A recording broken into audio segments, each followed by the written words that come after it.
உமது விலை மதிப்பில்லா இரத்தத்தினால் என்னை மீட்டருள்வாய். இயேசுவே உமது விலை மதிப்பில்லா இரத்தத்தினால் என்னை மீட்டருள்வாயே.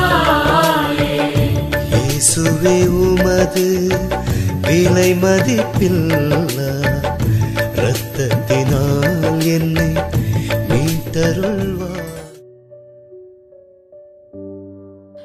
இயேசுவின் திருவுடல் திருரத்த வணக்க மாதம் 8ஆம் நாள். நற்கருணை பேழை எரியாத புதுமை. புனித சின்னப்பருக்கு தாமிரபரணி பாயும் கரையோரம் கற்பக விருட்சங்கள் செழித்தோங்கி நிற்கும் சிங்கம்பாறை என்ற ஊரில் சிறிய ஓலைக்கோயில் ஒன்று 250 ஆண்டுகளுக்கு முன்பு அமைக்கப்பட்டது. சிலுவையை நினைவில் கொண்டு சிலுவை வடிவில் இந்த ஆலயம் எழுப்பப்பட்டது. தண்ணீருக்கு பதிலாக பதநீரை பயன்படுத்தி இந்த ஆலயம் கட்டப்பட்டது.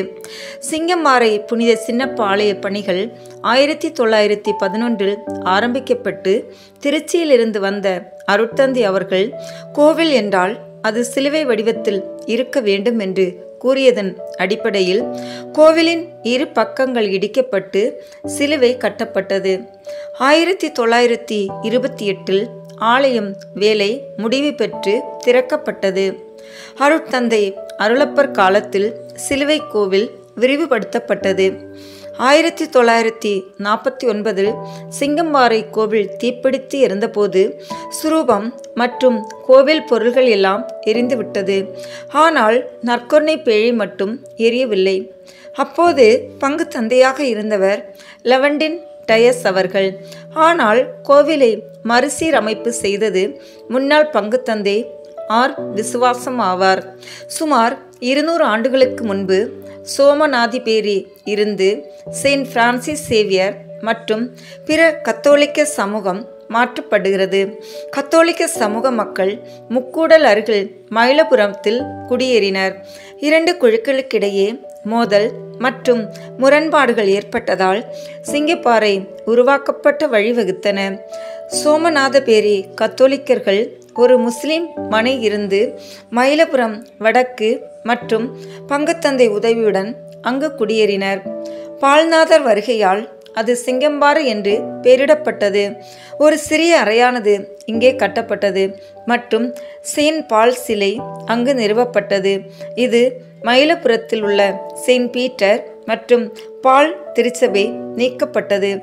1901 சிங்கப்பாறை கோவில் 1894 ஒரு தலைப்பில் கூரை கொண்ட விரிவாக இருந்த காலத்தில் சேந்தமரம் பங்கின் அதிகார வரம்பின் கீழ் இருந்தது. பின்னர் அது வீரவநல்லூர் பங்குடன் சேர்க்கப்பட்டது. கேப்ரியல் 1991 தற்போதைய புனிதர் அடித்தளம் போடப்பட்டது. சர்ச் கட்டுமான பணி தற்போதைய கோவில் அடித்தளம் போடப்பட்டது. கோவில் கட்டுமான பணி 1929 முடிக்கப்பட்டது. புனித சின்னப்பரும் புனித ராயப்பரும் இணைந்த நிலையில் அமைந்த ஆலயங்களை பெரும்பாலும் காண முடியும். புனித சின்னப்பருக்கு என்று தனியாக அமைந்த சில ஆலயங்களுள் இந்த ஆலயமும் ஒன்று என்பது குறிப்பிடத்தக்கது. 7 குடும்பமாக இருந்து ஊர் உருவாக்கப்பட்டது. இன்று புனித சின்னப்பர் ஆசீர்வாதத்தால் 1100 குடும்பங்கள் வளர்ந்து உள்ளது. இந்த ஊரின் முதல் குருவாக புதுமை அடிகளார் 1939 குருப்பட்டம் பெற்றார். இரண்டாவதாக ஜான்சன், பின் ஜேம்ஸ், புதுமை வளன், சார்லஸ், ஆரோக்கியராஜ் ஆகியோர்கள் குருப்பட்டம் பெற்றுள்ளனர். ஒவ்வொரு ஆண்டும் திருத்தலம் திருவிழா ஜனவரி 16ஆம் தேதி கொடியேற்றத்துடன் ஆரம்பமாக 25ஆம் தேதி நிறைவடையும் வகையில் கொண்டாடப்பட்டு வருகிறது.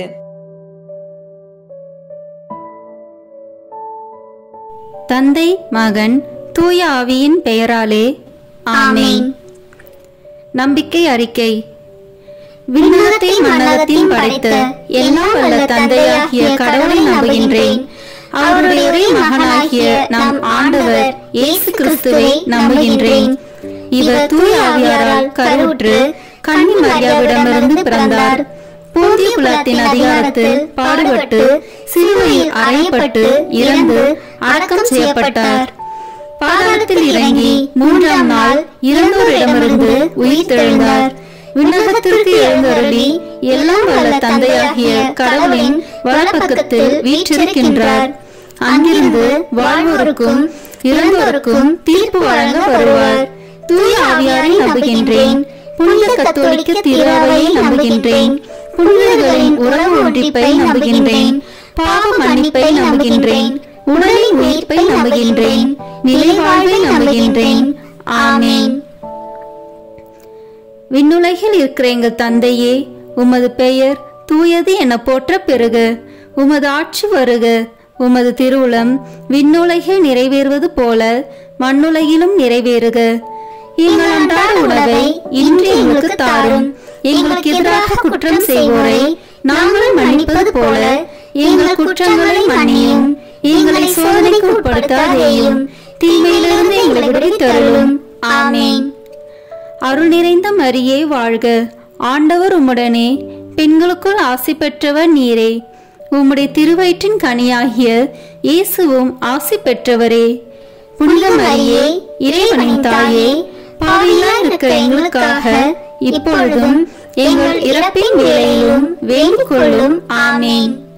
தந்தைக்கும் மகனுக்கும் தூய ஆவியாருக்கும் மாட்சி உண்டாகுக.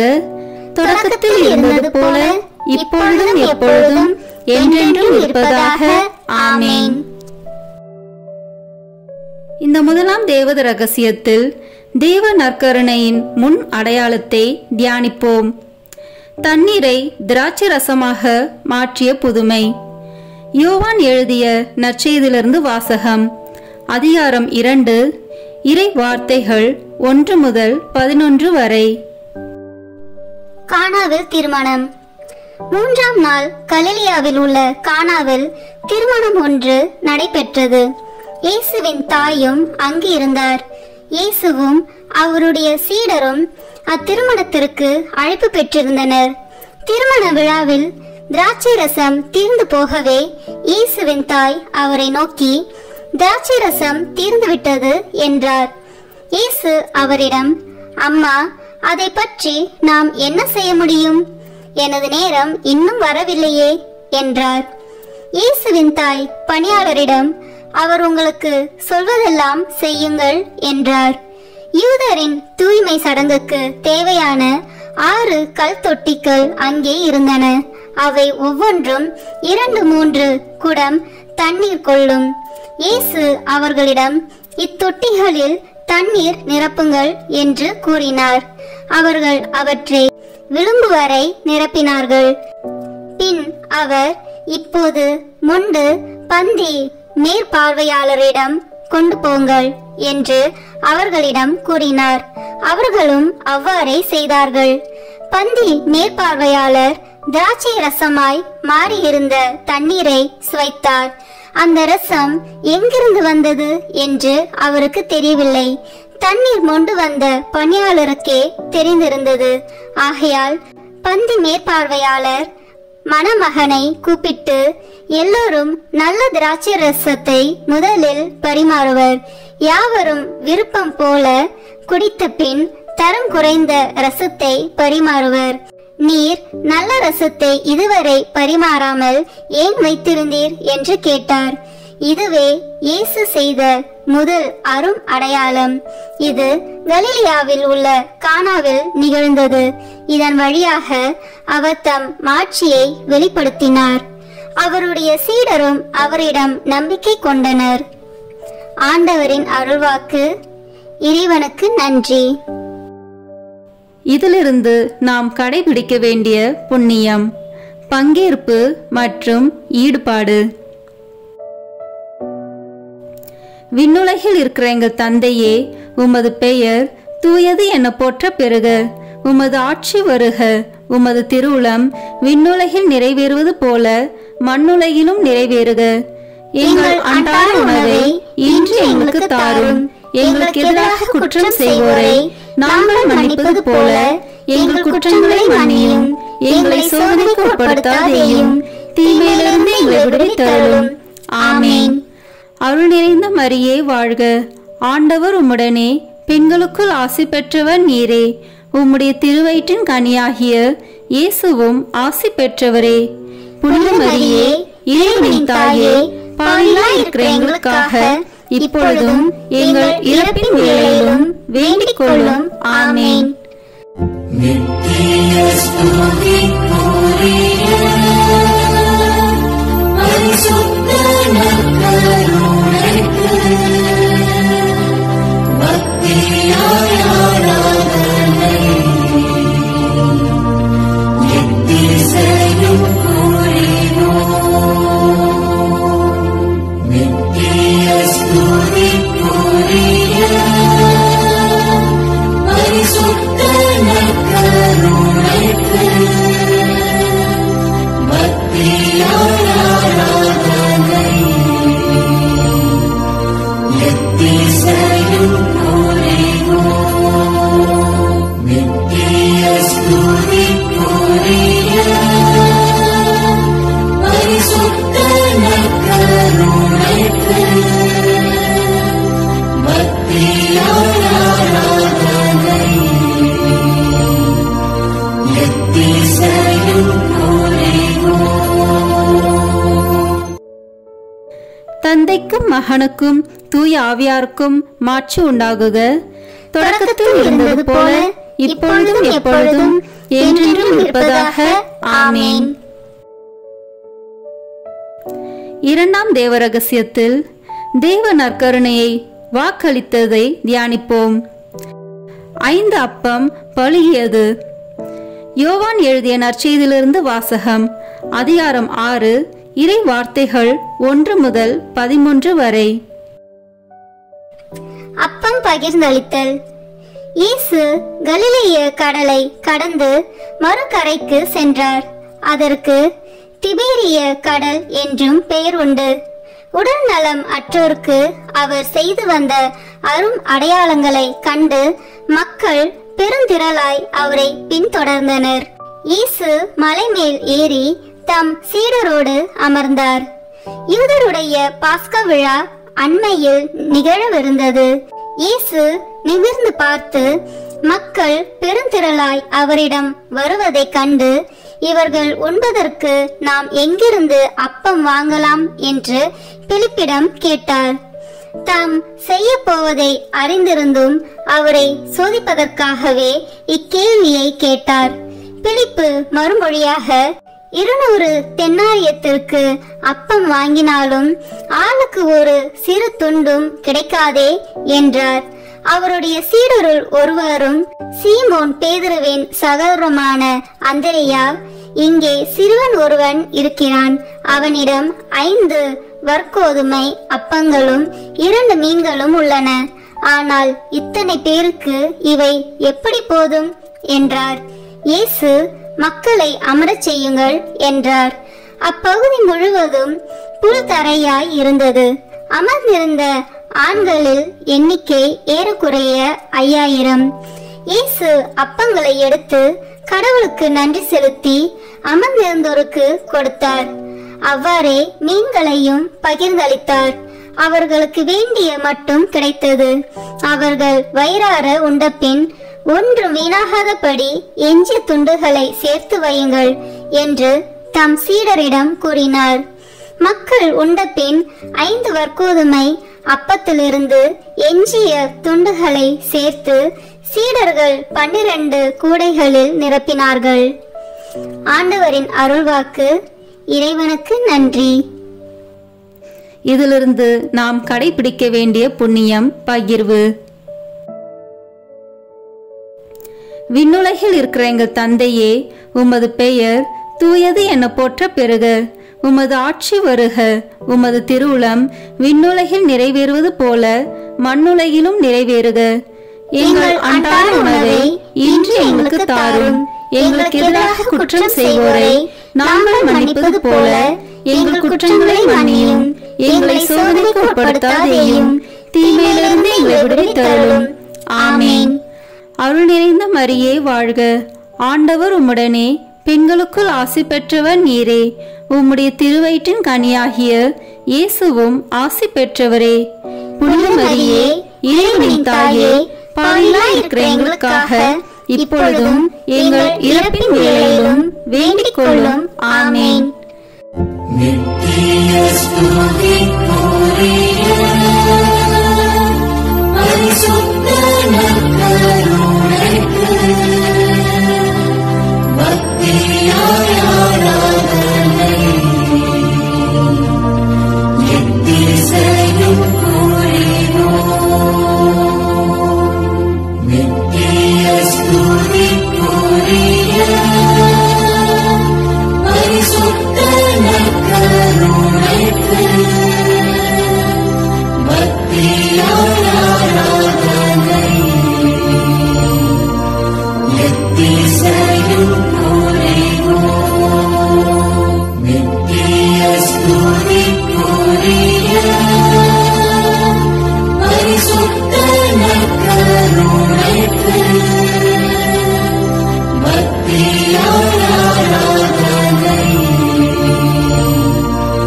எத்திசையும் புரிவோம். தந்தைக்கும் மகனுக்கும் தூய ஆவியாருக்கும் மாட்சி உண்டாகுக. தொடக்கத்தில் இருந்தது போல இப்பொழுதும் எப்பொழுதும் என்றென்றும் இருப்பதாக. ஆமென். இந்த மூன்றாம் தேவ ரகசியத்தில் தேவ நற்கருணையை நிறுவியதை தியானிப்போம். கடைசி உணவு. மார்க்கு நற்செய்தியிலிருந்து வாசகம். அதிகாரம் 14, இறை வார்த்தைகள் 22 முதல் 25 வரை. ஆண்டவரின் திருவிருந்து.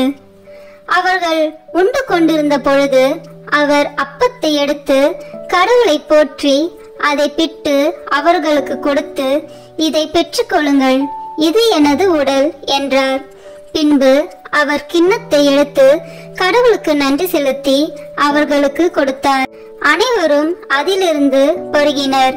அப்பொழுது அவர் அவர்களிடம், இது எனது உடன்படிக்கையின் இரத்தம், பலருக்காக சிந்தப்படும் இரத்தம். இனிமேல் இறையாட்சி வரும் அந்நாளில்தான் நான் திராட்சை பழ ரசத்தை குடிப்பேன். அதுவரை ஒருபோதும் குடிக்க மாட்டேன் என உறுதியாக உங்களுக்கு சொல்கிறேன் என்றார். ஆண்டவரின் அருள்வாக்கு. இறைவனுக்கு நன்றி. இந்த வாசகத்திலிருந்து நாம் கடைபிடிக்க வேண்டிய புண்ணியம் சுய தியாகம். விண்ணுலகில் இருக்கிற எங்கள் தந்தையே, உமது பெயர் தூயது என போற்ற பெறுக. உமது ஆட்சி வருக. உமது திருவுளம் விண்ணுலகில் நிறைவேறுவது போல மண்ணுலகிலும் நிறைவேறுக. எங்கள் அன்றாட உணவை இன்று எங்களுக்கு தாரும். எங்களுக்கு எதிராக குற்றம் செய்வோரை நாங்கள் மன்னிப்பது போல எங்கள் குற்றங்களை மன்னியும். எங்களை சோதனைக்கு உட்படுத்தாதேயும், தீமையிலிருந்து எங்களை விடுவித்தருளும். ஆமென். அருள் நிறைந்த மரியே வாழ்க. ஆண்டவர் உம்முடனே, பெண்களுக்குள் ஆசி பெற்றவர் நீரே. உம்முடைய திருவயிற்றின் கனியாகிய இயேசுவும் ஆசி பெற்றவரே. புனித மரியே, இறைவனின் தாயே, பாவிகளாய் இருக்கிற எங்களுக்காக இப்பொழுதும் எங்கள் இறப்பின் வேளையிலும் வேண்டிக் கொள்ளும். ஆமென். நித்திய ஸ்துதிக்குரிய பரிசுத்த நற்கருணைக்கு பக்தியாய் ஆராதனை எத்திசையும் புரிவோம். நித்திய ஸ்துதிக்குரிய பரிசுத்த நற்கருணைக்கு பக்தியாய் ஆராதனை எத்திசையும் புரிவோம். நித்திய ஸ்துதிக்குரிய பரிசுத்த நற்கருணைக்கு பக்தியாய் ஆராதனை எத்திசையும் புரிவோம். தந்தைக்கும் மகனுக்கும் தூய ஆவியாருக்கும் மாட்சி உண்டாகுக. தொடக்கத்தில் இருந்தது போல இப்பொழுதும் எப்பொழுதும் என்றென்றும் இருப்பதாக. ஆமென். நான்காம் தேவ ரகசியத்தில் தேவ நற்கருணையை கொண்டாடியதை தியானிப்போம். எம்மாவு சீடர்கள். லூக்கா நற்செய்தியிலிருந்து வாசகம். அதிகாரம் 24, இறை வார்த்தைகள் 13 முதல் 35 வரை. எம்மாவு வழியில் சீடரை சந்தித்தல். அதே நாளில் சீடர்களுள் இருவர் எருசலேமிலிருந்து ஏறத்தாழ 12 கிலோமீட்டர் தொலைவில் உள்ள ஓர் ஊருக்கு சென்று கொண்டிருந்தனர். அவ்வூரின் பெயர் எம்மாவு. அவர்கள் இந்நிகழ்ச்சிகள் அனைத்தையும் குறித்து ஒருவரோடு ஒருவர் உரையாடிக் கொண்டே சென்றார்கள். இப்படி அவர்கள் உரையாடிக் கொண்டும் வினவிக் கொண்டும் சென்ற போது இயேசு நெருங்கி வந்து அவர்களோடு நடந்து சென்றார். ஆனால் அவர் யார் என்று அறிந்து உணர முடியாதவாறு அவர்கள் கண்கள் மறைக்கப்பட்டிருந்தன. அவர் அவர்களை நோக்கி, வழி நெடுகிலும் நீங்கள் ஒருவரோடு ஒருவர் பேசிக் கொண்டிருப்பது என்ன என்று கேட்டார். அவர்கள் முகவாட்டத்தோடு நின்றார்கள். அவர்களுள் கிளையோப்பா என்னும் பெயருடைய ஒருவர் அவரிடம் மறுமொழியாக, எருசலேமில் தங்கியிருப்பவர்களுள் உமக்கு மட்டும்தான் இந்நாளில் நிகழ்ந்தவை தெரியாதோ என்றார். அதற்கு அவர் அவர்களிடம், என்ன நிகழ்ந்தது என்று கேட்டார். அவர்கள் அவரிடம், நாசரேத்து இயேசுவை பற்றியே தான் பேசுகின்றோம். அவர் கடவுளுக்கும் மக்கள் எல்லோருக்கும் முன்பாக சொல்லிலும் செயலிலும் வல்ல இறைவாக்கினராக திகழ்ந்தார். அவர் இஸ்ரேலை மீட்கப் போகிறார் என்று நாங்கள் எதிர்பார்த்திருந்தோம். ஆனால் தலைமை குருக்களும் ஆட்சியாளர்களும் அவருக்கு மரண தண்டனை விதித்து சிலுவையில் அறைந்தார்கள். இவையெல்லாம் நிகழ்ந்து இன்றோடு 3 நாட்கள் ஆகின்றன. ஆனால் இன்று எங்களை சேர்ந்த பெண்களுள் சிலர் எங்களை மலைப்புக்குள்ளாக்கினர். அவர்கள் விடியற் காலையில் கல்லறைக்கு சென்றார்கள். அவருடைய உடலை காணாது திரும்பி வந்து வானதூதர்களை கண்டதாகவும் இயேசு உயிரோடு இருக்கிறார் என்று அவர்கள் கூறியதாகவும் சொன்னார்கள். எங்களோடு இருந்தவர்களுள் சிலரும் கல்லறைக்கு சென்று அப்பெண்கள் சொன்னவாறே இருக்க கண்டனர். ஆனால் அவர்கள் இயேசுவை காணவில்லை என்றார்கள். இயேசு அவர்களை நோக்கி, அறிவிலிகளே, இறைவாக்கினர் உரைத்த எல்லாவற்றையும் நம்ப இயலாத மந்த உள்ளத்தினரே, மெசியா நாம் மாட்சி அடைவதற்கு முன் இத்துன்பங்களை பட வேண்டுமல்லவா என்றார். மேலும் மோசே முதல் இறைவாக்கினர் வரை அனைவரின் நூல்களிலும் தம்மை குறித்து எழுதப்பட்ட யாவற்றையும் அவர் அவர்களுக்கு விளக்கினார். அவர்கள் தாங்கள் போக வேண்டிய ஊரை நெருங்கி வந்தார்கள். அவரோ அதற்கு அப்பால் போகிறவர் போல காட்டிக்கொண்டார். அவர்கள் அவரிடம், எங்களோடு தங்கும், ஏனெனில் மாலை நேரம் ஆயிற்று, பொழுதும் போயிற்று என்று கூறி கட்டாயப்படுத்தி அவரை இணங்க வைத்தார்கள். அவர் அங்கு தங்குமாறு அவர்களோடு சென்றார். அவர்களோடு அவர் பந்தியில் அமர்ந்திருந்த போது அப்பத்தை எடுத்து கடவுளை போற்றி பிட்டு அவர்களுக்கு கொடுத்தார். அப்போது அவர்கள் கண்கள் திறந்தன. அவர்களும் அவரை அடையாளம் கண்டு கொண்டார்கள். உடனே அவர் அவர்களிடமிருந்து மறைந்து போனார். அப்போது அவர்கள் ஒருவரை ஒருவர் நோக்கி, வழியிலே அவர் நம்மோடு பேசி மறைநூலை விளக்கும் போது நம் உள்ளம் பற்றி எரியவில்லையா என்று பேசிக்கொண்டார்கள். அந்நேரமே அவர்கள் புறப்பட்டு எருசலேமுக்கு திரும்பி போனார்கள். அங்கே 11 அவர்களோடு இருந்தவர்களுள் குழுமியிருக்க கண்டார்கள். அங்கிருந்தவர்கள், ஆண்டவர் உண்மையாகவே உயிருடன் எழுப்பப்பட்டார், அவர் சீமோனுக்கு தோற்றம் அளித்துள்ளார் என்று சொன்னார்கள். அவர்கள் வழியில் நிகழ்ந்தவற்றையும் அவர் அப்பத்தை பிட்டு கொடுக்கும்போது அவரை கண்ணுணர்ந்து கொண்டதையும் அங்கிருந்தவர்களுக்கு எடுத்துரைத்தார்கள். ஆண்டவரின் அருள்வாக்கு.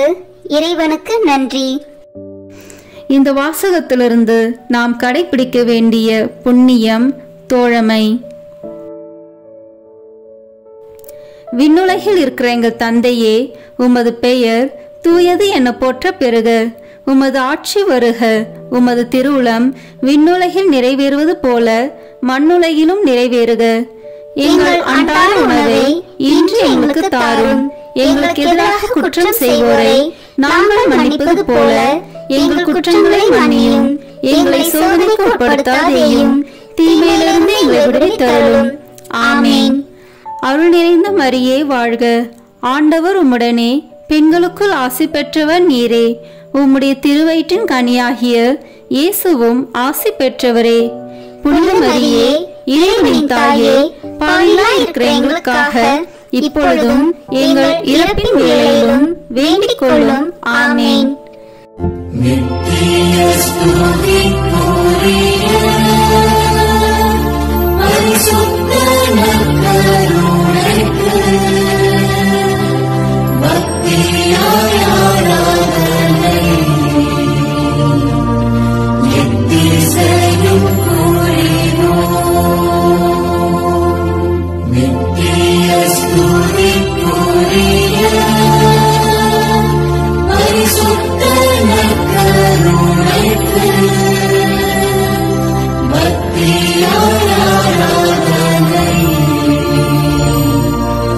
எத்திசையும் புரிவோம். நித்திய ஸ்துதிக்குரிய பரிசுத்த நற்கருணைக்கு பக்தியாய் ஆராதனை எத்திசையும் புரிவோம். தந்தைக்கும் மகனுக்கும் தூய ஆவியாருக்கும் மாட்சி உண்டாகுக. தொடக்கத்தில் இருந்தது போல இப்பொழுதும் எப்பொழுதும் என்றென்றும் இருப்பதாக. ஆமேன். ஐந்தாம் தேவ ரகசியம். இன்று தேவ நற்கருணையில் இயேசுவின் பிரசனம். உலகம் முடியும் வரை எந்நாளும் உங்களோடு இருக்கிறேன். மத்தேயு எழுதிய நற்செய்தி நூலிலிருந்து வாசகம். அதிகாரம் 28, இறை வார்த்தைகள் 16 முதல் 20 வரை. இயேசு சீடருக்கு கட்டளை கொடுத்து அனுப்புதல். 11 சீடர்களும் இயேசு தங்களுக்கு பணித்தபடியே கலிலேயாவில் உள்ள ஒரு மலைக்கு சென்றார்கள். அங்கே அவரை கண்டு பணிந்தார்கள். சிலரோ ஐயமுற்றார்கள். இயேசு அவர்களை அணுகி, விண்ணுலகிலும் மண்ணுலகிலும் அனைத்து அதிகாரமும் எனக்கு அருளப்பட்டிருக்கிறது. எனவே நீங்கள் போய் எல்லா மக்கள் இனத்தாரையும் சீடராக்குங்கள். தந்தை, மகன், தூய ஆவியார் பெயரால் திருமுழுக்கு கொடுங்கள். நான் உங்களுக்கு கட்டளையிட்ட யாவையும் அவர்களுக்கு கடைபிடிக்கும்படி கற்பியுங்கள். இதோ, உலக முடியும் வரை எந்நாளும் நான் உங்களுடன் இருக்கின்றேன் என்று கூறினார். ஆண்டவரின் அருள்வாக்கு. இறைவனுக்கு நன்றி. இதிலிருந்து நாம் கடைபிடிக்க வேண்டிய புண்ணியம் சேவை. விண்ணுலகில் இருக்கிற எங்கள் தந்தையே, உமது பெயர் தூயது என போற்ற பெறுக. உமது ஆட்சி வருக. உமது திருவுளம் விண்ணுலகில் நிறைவேறுவது போல மண்ணுலகிலும் நிறைவேறுக. எங்கள் அன்றாட உணவை இன்று எங்களுக்கு தாரும். எங்களுக்கு எதிராக குற்றம் செய்வோரை நாங்கள் மன்னிப்பது போல எங்கள் குற்றங்களை மன்னியும். எங்களை சோதனைக்கு உட்படுத்தாதேயும், தீமையிலிருந்து எங்களை விடுவித்தருளும். ஆமேன். அருள் நிறைந்த மரியே வாழ்க, ஆண்டவர் உம்முடனே, பெண்களுக்குள் ஆசி பெற்றவர் நீரே. உம்முடைய திருவயிற்றின் கனியாகிய இயேசுவும் ஆசி பெற்றவரே. புனித மரியே, இறைவனின் தாயே, பாவிகளாய் இருக்கிற எங்களுக்காக இப்பொழுதும் எங்கள் இறப்பின் வேளையிலும் வேண்டிக் கொள்ளும். ஆமேன். நித்திய ஸ்துதிக்குரிய பரிசுத்த நற்கருணைக்கு பக்தியாய் ஆராதனை எத்திசையும் புரிவோம். நித்திய ஸ்துதிக்குரிய பரிசுத்த நற்கருணைக்கு பக்தியாய் ஆராதனை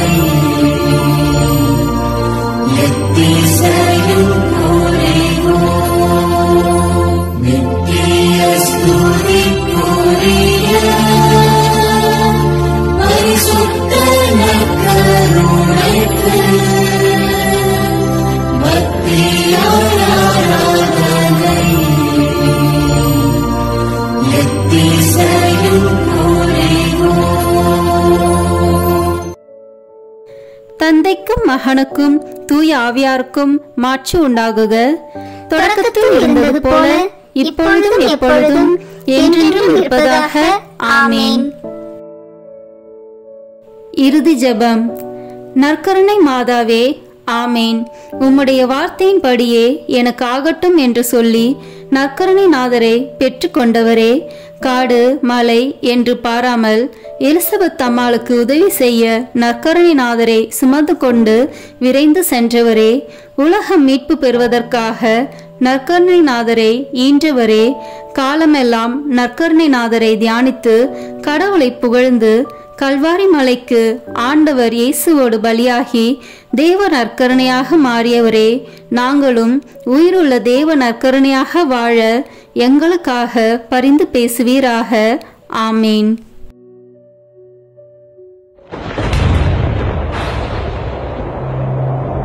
கல்வாரி மலையில்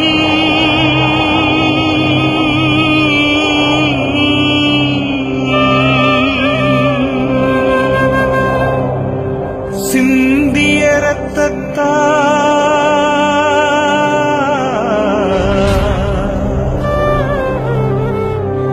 என்னை கழுவும் இயேசுவே, ஒரு துளி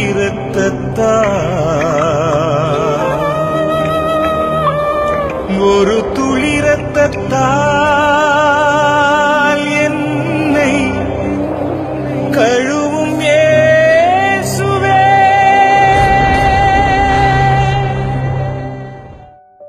சிலுவையில் இயேசு சிந்தின இரத்தத்தால் சமாதானம் உண்டாகும். கொலோசியர் 1:20 இறைவார்த்தை.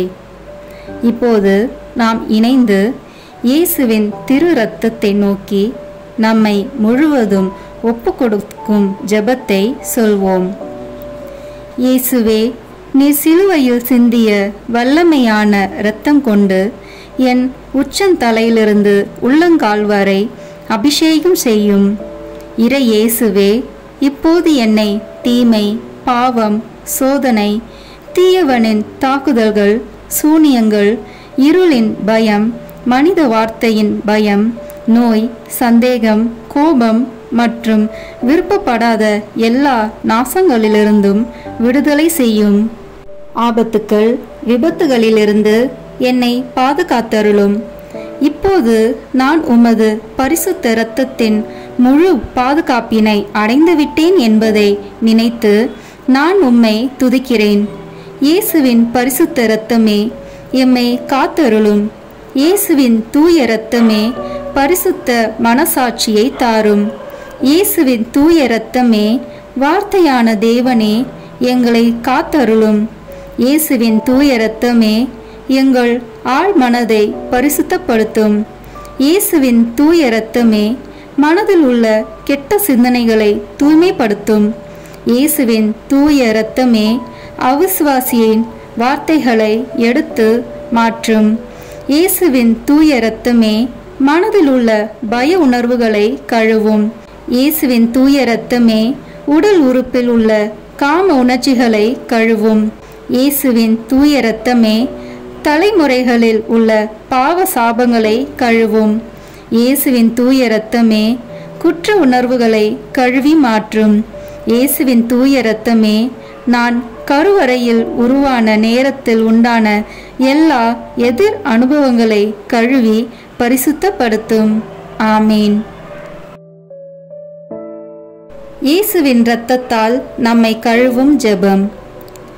இயேசுவே, எங்களுக்காக கல்வாரியில் நீர் சிந்திய உம்முடைய விலையேற பெற்ற திரு இரத்தத்தினால் எங்கள் குடும்பத்தில் இருக்கின்ற ஒவ்வொருவரையும் கழுவும்.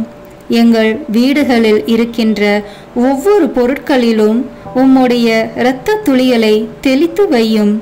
எங்கள் வீடுகளின் தரைகளிலும் சுவர்களிலும் கூரைகளிலும் உம்முடைய இரத்தத்தை தெளியும். எங்கள் வீடுகளை சுற்றிலும் நிலங்களின் எல்லைகளை சுற்றிலும் உம்முடைய இரத்தத்தை தெளித்து வைத்து உமது காவல் தூதர்களை எங்களுக்கு துணையாக நிறுத்தி வையும். எங்களுக்கு எதிராக செய்யப்படும் எந்த ஒரு காரியமாக இருந்தாலும் மாயதந்திர சக்திகள், சாத்தானின் ஏவுதல்கள், பில்லி சூனிய கட்டுக்கள் மற்றும் ஆபத்துக்கள், விபத்துக்கள், அவமானங்கள், நோய்கள், பிற தேவைகள் அனைத்திலும் எங்களை பாதுகாத்து வழிநடத்தும். நாங்கள் செல்லுகின்ற வழிகளில் எல்லாம், சென்றடைகின்ற ஒவ்வொரு இடங்களில் எல்லாம் உம்முடைய இரத்த துளிகளை தெளித்து வைத்து எங்களுக்கு முன்னும் பின்னும் வலமும் இடமும் உமது பிரசன்னத்தால் வழிநடத்தும். இதுவரை எங்களை பாதுகாத்து வந்த தேவன் இனி வரும் நாட்களிலும் எங்களை பாதுகாத்து வழிநடத்தும்படி ஜெபிக்கிறோம். இயேசுவின் பெயரால் ஆமேன். தந்தை, மகன், தூய ஆவியின் பெயராலே ஆமேன். இந்த வீடியோ உங்களுக்கு பிடிச்சிருக்குன்னா லைக், ஷேர், கமெண்ட் பண்ணுங்க. மறக்காம சப்ஸ்கிரைப் பட்டன் பிரஸ் பண்ணுங்க. தேங்க்யூ.